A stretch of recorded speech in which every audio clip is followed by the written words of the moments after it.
In late September, leaders within the Quad, which includes Australia, India, Japan, and the United States, announced the Quad Moonshot Cancer Initiative.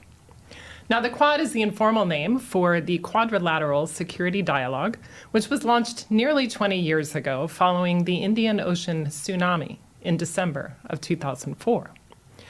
It serves as a mechanism to enable the four countries to work cooperatively in the Indo-Pacific region on such issues as disaster relief, humanitarian assistance, cybersecurity, maritime cooperation, and economic development. During the COVID-19 pandemic, the Quad countries joined together to emphasize outbreak preparedness and response, including through initiatives related to ensuring access to new COVID-19 vaccines. So for the Quad, health cooperation is not new, but the focus on cancer and cancer elimination is. What's behind this shift? What are the goals of this new Moonshot Initiative? And what should we expect to see over the next few years?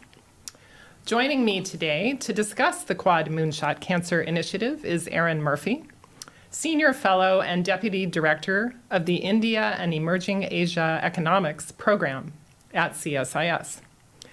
And I'm pleased to note that Erin is the first guest on a new CSIS Global Health Studio broadcast series on strategic U.S. Japan health security cooperation. Among longstanding U.S. allies, the exceptional strength and resilience of the U.S. Japanese bilateral relationship and the recent expansion of security cooperation creates new opportunities for expanded U.S. Japan health security collaborations.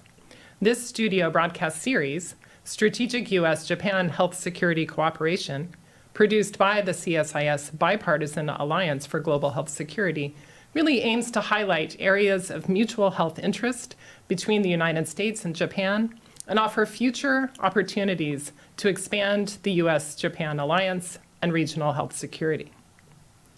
Now, earlier this month, Erin and I joined with our CSIS colleague and director of the Global Health Policy Center, Steve Morrison, in writing a short commentary on the Quad Moonshot Cancer Initiative, which has a specific focus on cervical cancer, and which actually caught many Quad observers by surprise.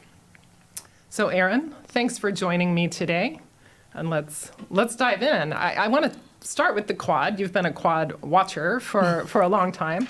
So can you start out by explaining what the Quad is when we think about kind of its greatest accomplishments? What should we really be thinking about?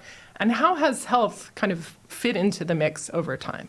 Sure, and thank you for having me. I'm going to try to raise the bar extraordinarily high as your first guest, and so that others can't follow in my wake. But it's wonderful to be part of this new initiative, this new broadcast series. So really excited to talk also about our piece. The Quad, as you mentioned in your opening remarks, really kind of came together after the 2004 Boxing Day tsunami. And I kind of liken it to Avengers Assemble. This was a way to bring four countries with differing capacities in humanitarian and disaster relief, whether it was financial assistance, utilizing the agencies and departments that they had, and also using their private sector to go and solve these issues. So it really started off as a way to address an incredibly serious issue. And of course, the 2004 Boxing Day tsunami affected multiple continents, multiple countries. So for these four partners to come together, it was certainly a great thing, and really, helped a lot of hearts and minds and building that sort of community in these countries. It was kind of ad hoc after that, but it was really Japan that took a lot of leadership in terms of elevating it to a more regular meeting, again, focusing on the informal. But in 2007, and I have a list here because there was a lot to do in the Quad, but in the first couple of years, really until 2020, it was kind of ad hoc. And in 2007, it was the first meeting on the sidelines of the ASEAN Regional Forum. Still technically informal, but you had meetings at the senior-most levels, Vice President Cheney meeting with then Australian Prime Minister Howard and with the Indian Foreign Minister Mukherjee. And that's really where these discussions started talking about where can the Quad go. But it was really Prime Minister Shinzo Abe in 2013 that really launched the Quad into a more still informal, formal group, but pushing on cooperation in maritime security issues. This was really in response to increased Chinese aggression in the South China Sea, also its engagement in Southeast Asia and the Pacific, and trying to make that more of a collaborated and coordinated partnership. In 2016, he came up with this idea of the free and open Indo-Pacific, of which many countries have taken his lead, and that includes the United States as well. And then in 2017, Japan proposed having sideline meetings at the East Asia Summit in Manila. And then after that is really where kind of the Quad took off. During the Trump administration, it was elevated to regular foreign minister meetings, and in the Biden administration, continuing on what the Trump administration had done, elevating it to senior level, so presidents, prime ministers, and making sure that there was, different ways that they could engage. When the Biden administration took over efforts on the Quad, COVID-19 had sort of presented itself as sort of the tsunami of its day. This was something that was affecting the entire globe. And these Quad partners were in a great position to work together and use their collaborative resources to focus on health. So the first major thing that the Quad did in this new iteration of itself was addressing COVID-19 vaccine production. They finally made breakthroughs in terms of creating a vaccine, but how are they going to manufacture enough to get to low and lower middle income countries in Asia, particularly Southeast Asia and the Pacific Islands? And really, this is kind of where, the foundation of the Quad working in healthcare came to be. So if I understand what you're saying, I mean, in part, after 2004, at least for a period of time, the Quad was, as an informal alliance, kind of meeting on the sides or the margins of other meetings, like if you have ASEAN, APEC, or some of these other initiatives. But it was really the pandemic in 2020 that kind of brought them together on some of the the outbreak response. Let me ask you, I mean, 2020, 2021, I mean, that was a period, it was obviously a very unusual period that we all experienced. I mean, the production of vaccines was new. China, at the same time, was undertaking its own vaccine diplomacy. How significant a factor do you think kind of the role of China in the region and the role of China in particular with the vaccine diplomacy was in kind of spurring that particular engagement that year? I think it had a pretty big impact, and certainly what China does, and that includes maritime security, on economic coercion and competition, certainly informs what the Quad does, but it doesn't inform everything that the Quad does. The Quad saw an opportunity on both sides. One, to address vaccine diplomacy and competition there, and two, to address a very real crisis that was going on in the world. So, I think that there was an effort to come up with a vaccine that would have, a proven track record. I think there was questions on the efficacy of vaccines, but not just on producing the vaccines itself, but to do kind of the infrastructure around it, which included last mile delivery in more rural and hard to get areas, but also to address vaccine hesitancy that might be present in these countries. So it was really kind of bringing all the pieces of that together, the manufacturing, making sure that there were countries that had companies that could scale the manufacturing of this, having the rules and the regulations to be able to export this to other countries, and then having the ability to be able to deliver and make sure that people felt that it was safe to use. Okay, so really looking at the whole health system, Correct. The training, the supply chain logistics, and then the acceptance of new products themselves. Right, right. So the new Moonshot Cancer Initiative has a very strong focus on cervical cancer elimination.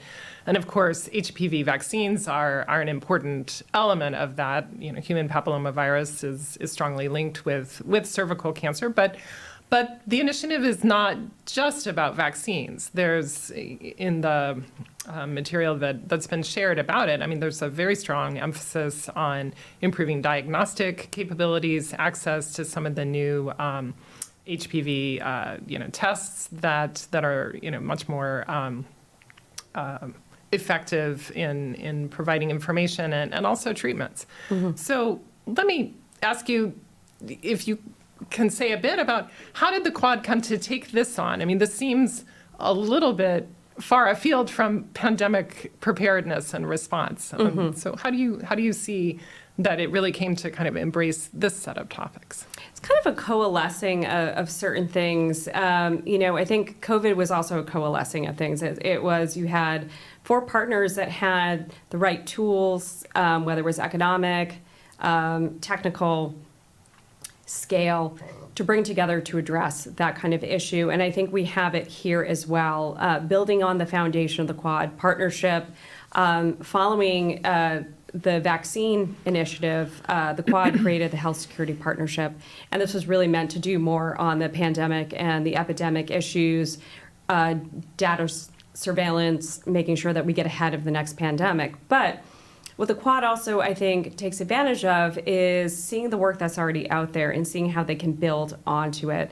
Of course, I turn to you in terms of discussing where other agencies like Gavi fit into this. But for them, it was kind of a multitude of things. One, it was, Biden, of course, has his cancer moonshot. This is something very near and dear to him, something that he really wants to make progress on, not just in the United States, but globally. Of course, the moonshot also harkens back to John F. Kennedy and his moonshot initiative of trying to get us to the moon. So basically, it's kind of a catch-all phrase for things that seem impossible, but that can be done. And sometimes it has to be done in partnerships. Sometimes it's a whole government approach. I think what also helped here is that you have Ambassador Caroline Kennedy, who's out in Australia, of course, one of the Quad partnerships, and has had experience in all of this. Her father was the one that created the moonshot. Certainly, cancer is near and dear to her heart as well. And being, a confident Biden, this was one way of trying to elevate it. And for her seeing what Australia was already doing on HPV, particularly in the region, in its own country as well, this was a great opportunity to elevate it into the Quad senior level to discuss how can we go after this treatable, preventable disease that is killing women and infecting millions globally every year. So there was a real opportunity in that you had this cancer moonshot that was already out there. You had Australia already proving leadership in its own country and in the region on HPV. You had Caroline Kennedy, who was in a Quad country, working for another Quad country, and trying to work on this. But when you also looked at what the Quad could bring to an initiative like this, you also had Japan proving a lot of leadership here, especially when it came to medical infrastructure and technology. The Japan International Cooperation Agency has been doing quite a lot of work on this area, especially when it comes to cancer diagnostics and monitoring. India already has a proven effective vaccine for HPV. And so, this is another area where you can tap their ability to produce and scale to really get out there and do this. Plus, I think this complements other efforts that were underway in terms of HPV. APEC, the Asia-Pacific Economic Cooperation Forum, which is another informal agency, has been doing a lot of work on HPV as well, especially as, and the numbers are astounding that, APEC accounts for some of the most of infections of HPV a year, up to 35%, I think it is. All these facts and figures are in our paper, which I highly recommend everyone read and memorize. But it really kind of coalesced and came together that you had these efforts already underway. You had kind of this engagement. It really just takes a few at the leadership level to connect the dots and bring it into an organization or a grouping that has shown an effective track record on dealing with big issues. So it sounds like, certainly there was the personal element of Ambassador Kennedy and just, the experience that she brought to her engagement with the government of Australia. But really also, it seems like this is new, but there's a long history of bilateral engagement on many of these issues of innovation in the different countries, and certainly their own bilateral engagement within the Indo-Pacific region. You mentioned Gavi, which of course is the the Global Vaccine Alliance launched, I guess, before 2004, back in the year 2000, but really focusing on bringing these newer vaccines to people living in lower and middle income countries. And after the pandemic, or in the course of the pandemic, really saw that uptake of the HPV vaccine had leveled off, and so had kind of relaunched that initiative in 2022, I guess 2023, to really refocus global attention. And of course, as Gavi went through its last replenishment process, I guess in 2021, Japan hosted the launch of that conference. So really, there's been a lot of diplomatic support for these vaccine initiatives as well. On the question of how the Quad will work in the region. I mean, you mentioned the significant burden of HPV-related cancers and mortality in the region. How do you see, is there a sense yet of how each of the countries will kind of, are they dividing up their labor? Are they putting together a work plan? I mean, how are the efforts around diagnostics, vaccines, and treatment coming together?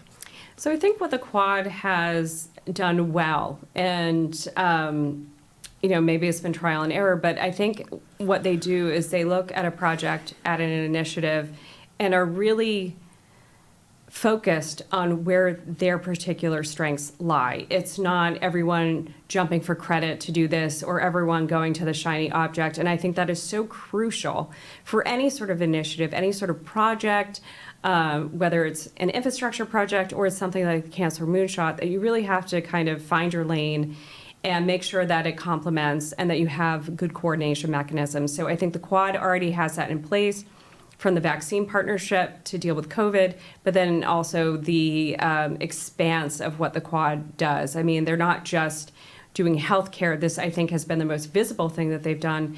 But there are efforts on cybersecurity, maritime security, education, information and communications technology, and even space. So, we might see some Quadmonauts in space, who knows? But for here, I think one of the big questions is around financing, because of course you have to be able to finance this. And so this is a good example of a public-private partnership. You're seeing Australians companies step up and provide financing for this. You're also seeing major organizations as well step up and address this, whether it's putting in money in terms of the vaccine manufacturing or being able to do the last mile delivery. But it's to also help build the infrastructure that would take it there. I think similar to the COVID-19 initiative, you have India already as a place that can manufacture vaccines and scale well. And then we have development agencies that are used to working together, the U.S. and Japan, the U.S. and Australia, and then trilaterally, they've worked on several types of initiatives for years. And, this just, I think there's a very comfortable partnership there. And you definitely have leaders in the region as well that know the right people to go to, the right governments to talk with, and especially when it comes to Japan and, of course, Australia and the Pacific Islands. So there is, probably working groups, high-level meetings, very similar to the COVID-19 vaccine initiative, where there was a vaccine senior-level meeting where we're meeting every few weeks or every week, depending, and seeing where everybody was in the process. Where's the financing from the U.S. International Development Finance Corporation going? Has it been dispersed yet? And in fact, we have a lot of U.S. agencies also involved in this. The DFC, the U.S. International Development Finance Corporation, my alma mater, I guess you could say, and I worked there during the COVID-19 issue, which is why I try to speak so, poetically about it, has a health and prosperity initiative, and they see this as one of their main pillars in terms of investing. So you're seeing a lot of financing coming from them as well. They have MOUs with Japan and Australia, so that cooperation has been ongoing and will continue through this Moonshot initiative. But if I understand correctly, some of the initiatives that the U.S. is supporting in the region are also come through domestic funding channels. Is that right? I mean, some of the work in the Pacific Islands, not just the ones that are territories of the U.S., but also some of the further ones where I think domestic resources are also supporting health systems and that kind of thing. But this, in addition to some of the, maybe that's Health and Human Services funding, but there's also, I think, DoD is playing a pretty significant role in the U.S. commitments here. Correct. So. And, they have a strong foothold on the ground and are, pretty good at disaster and humanitarian relief. Not that this is a disaster quite yet, but in terms of delivery, logistics, and they have floating healthcare ships, there's a lot that they can do. And their partnerships with these, those are two treaty allies that we're talking about in terms of Japan and Australia and the ongoing cooperation that's been there, especially when it comes to deploying and implementing these types of projects. So I want to come back to the COVID-19 collaboration, because while there were a lot of commitments made, in the end, a lot of those vaccines were either not delivered or were delivered through bilateral channels as opposed to through the Quad. And so, as we were thinking, as the information was coming in and as we were thinking about this piece, one of the things that kind of kept sticking in my mind is, how are they, not only like how are they actually going to collaborate? Is it going to be kind of adjacent or alongside as opposed to kind of pooling resources? And it sounds like there are so many different arrangements already in place that there are many different mechanisms to do that. But, how are they really going to measure their impact in the long term? And, certainly in global health, you see, we need to get to this number of infections averted or this number of, deaths averted over a time. Is that something the Quad does in its different kinds of initiatives, or do you see things evolving in that direction? I would say hope that it evolves in that direction. Some of the announcements that the Quad has made over the last couple of years, and if you cull through press releases as often as I do, which I'm sure is 0 times audience, and that's fine. There has been a lot of announcements. There's a lot of ambition, and I think there is this deliverable machine that is present in a lot of countries, especially ours, to show that we are doing something, that we're committed to the region. But it's difficult to monitor whether or not this is being implemented, and things happen to kind of undermine the ability to fully implement it. It's great to be ambitious, but then there's sort of an expectation about these things coming through. And for something that is more measurable, that you can apply actual metrics to healthcare. In terms of maritime security, it's how many cybersecurity threats did we put off? Like how many fishing vessels did we save? There are different ways to kind of project what success looks like. And I think when you do have these initiatives and these announcements, you do have to have an end goal in mind. For COVID-19, it was 1 billion vaccines. Did not hit that number. It was about 800 million, as you said, some of it was from bilateral engagement. I think that shows some of the issues that come up when this happens. When the COVID-19 vaccine partnership was announced, and India was really the prime vector for this, that they were the ones that were going to manufacture, and the Indian government was going to push forward the approvals and make sure that, went as smoothly as possible and then could export. Well, at the time that we were getting to that point, of course, it got hit by the Delta wave, which was deadly and wide-ranging. So how can you tell the folks that are getting sick and dying in your country, well, we're going to send all these vaccines that could potentially save your life elsewhere? And so even though they were manufacturing other vaccines, it was just a very difficult thing to sell. And, I think we run into that. Not that India was the main problem here, but, that's just an example of what happens. But in terms of measuring what success here is, I think this is something that the Quad partners are going to have to consider, and that's going to be working with the partners on the ground as well, as to measure how many vaccines are being distributed. You already see the trend lines. APEC did a wonderful report kind of mapping out what the infection rates and the mortality rates were in the region. The Quad should do the same in terms of where they're distributing this, because I think, this is one of those long-term goals, but you have to kind of show the numbers to show that this has been effective. We know that the HPV vaccine is effective. this should be a relatively easy thing to monitor. But for these types of big initiatives, the monitoring of them ends up being more of a secondary thought than to like the announcement of itself. So I do hope that the Quad considers doing, that's as impactful as the announcement of itself, but in terms of monitoring what the impact is. Well, and is your sense, and maybe it comes through some of the APEC work, which, I think maybe in November we'll hear more about, where some of that work on cervical cancer in the region is headed. But, is your sense that there has also been an assessment about what the countries in the region that really have that high burden are, what they're looking for from external partners? I mean, I know last year or earlier this year in March, there was a big forum on cervical cancer elimination that brought countries around the world, together to Cartagena to really kind of map out strategies for really increasing access to the vaccine, but also the diagnostics and treatment to really kind of complete that circle of prevention and then early diagnosis and treatment. I think Indonesia has announced a huge nationwide program around scaling up HPV vaccination. But, is there a sense that other countries in the region are also really prioritizing this in a way that is going to, kind of align with the Quad initiatives? I think so. Australia has been doing a lot of work in the Pacific Islands, and I think there's a recognition of how prevalent this is. India certainly recognized how prevalent this is in their own country. Yeah. And so they stand to benefit just as much as the regions where they're sending these vaccines to. But this is an opportunity. Sometimes, especially in talking about cervical cancer, there can be some hesitancy around it. It's not just the vaccine hesitancy, which we've seen quite a bit after COVID.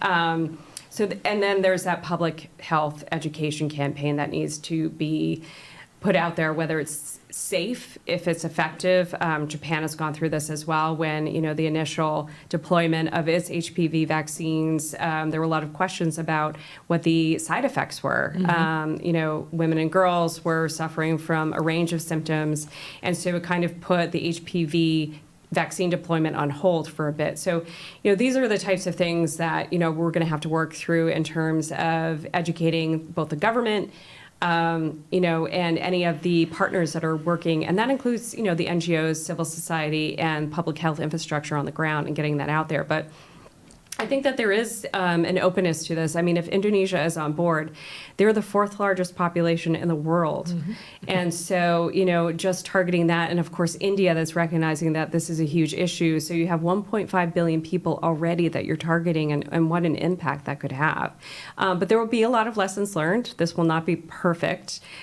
You have to have the entire infrastructure there, which includes both the safe deployment of the vaccines, but also the diagnostics and the treatment should, people didn't get there in time for the vaccine and are infected. Well, and some of that is the most difficult. I know there's an element within the commitments from the leaders meeting, prioritizing access to the radioactive materials that are used for radiation. But then particularly when you're talking about, a place like Indonesia that has very small islands and really, places that just have dispersed health centers, it can be a challenge to really ensure access to some of those processes. So it's the end of October here, everywhere, not just here in Washington, but it's the end of October. Time has no meaning anymore. It just flies by. Right. We have an election next week. Indeed. I've heard about that. Many other elections on the horizon. How do you see, and have been recently as well, how do you see things shaping up for the Quad in 2025? What's next? I think there's always a fear with these initiatives and these groupings that they're not political proof, that they do change in shape and size and scope with any new administration, any country that comes through. We've seen that with the G7. We've seen that with the G20. And I think that there are also questions and concerns about the Quad as well. Yes, it turns out we have an election next week. I'm sure very few people have heard of it. There were recent leadership changes in Australia. Japan even more recently. And Ishiba has just called a snap election, which doesn't look like it went super well for him. So, kind of questions around that as well. And then there's always a question about India's commitment. But I think that there are strong indications that at least the Quad itself will continue to go forward. And why do I think that? It's because, this initiative was elevated to the foreign ministry level during the Trump administration. I see no reason why that wouldn't continue. Even at the leadership level, Trump has had pretty decent relationships with the Japanese and with the Indians, even though he hung up on the Australian prime minister and the first call, they eventually, made amends and it worked out. But I think his administration would see the value of the Quad partnership, particularly around the geoeconomic competition with China. In terms of healthcare, if this is going forward, it was under the Trump administration that the vaccine initiatives really went forward. I forget what the term was, and like light speed force action. Operation Warp Speed. Yeah, there we go. I was like, initiative. It's something that's Star Trek-y, and I can't think of it. And I think that there's a value add, the Australians and the Japanese as well. Again, Japan has shown consistent leadership through many prime ministers on this. So I don't suspect or expect that to change, whether it's Ishiba or another leader in Japan, but I expect this to be a continued priority for them.